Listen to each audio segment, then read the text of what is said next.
ዮዲት 40 ዘመን ስትዋጋ ኖረች። ዮዲት አለፈች፣ ቤተክርስቲያን ግን አለች። ግራኝ መጣ 15 ዓመት ተዋጋት። ግራኝ አለፈ፣ ቤተክርስቲያን ግን አለች። አየው። ደርግም መጣ እንደዚሁ ቤተክርስቲያን ተዋጋት። ደርግ አለፈ፣ ቤተክርስቲያን ግን አለች። ኢህአደግ መጣ ተዋጋት። ኢህአደግ አለፈ፣ ቤተክርስቲያን ግን አለች። ብልጽግና መጣ ይዋጋታል፣ እሱ ያልፋል፣ ቤተክርስቲያን ትቀጥላለች። ወዳጅ ኢላ እንዳይመስልህ። አየው። ያልፋል፣ እንዳንተዛዘብ አትሽመድመድ። ክርስቲያን ከሆንክ ክርስቲያን ነኝ ነው አለቀ። ከሃዲ ከሆንክ ነው ከሃዲ ነኝ ብለህ እለፍ። ራስህን ጉዳይ አለቀ። አትልሰፍሰፍ። ፈሪሁላ ኦርቶዶክስ ሆነ ተፈራለህ፣ ትንቀጠቀጣለህ፣ ትሽመደመዳለህ። ለሆድ አደር አትሁን።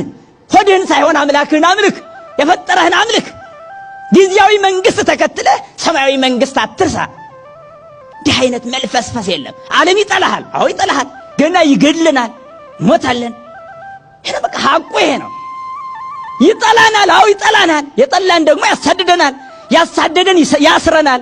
ያሰረን ይገፋናል። የገፋን ይገድለናል። ደማችን ግን ክቡር ነው። ከክርስቶስ ደም ጋር ተዋህዷል። ሰማይና ምድርን ከፈጠረው ጋር ተዋህዷል። እሱ ግንድኛ ቅርንጫፍ ነን።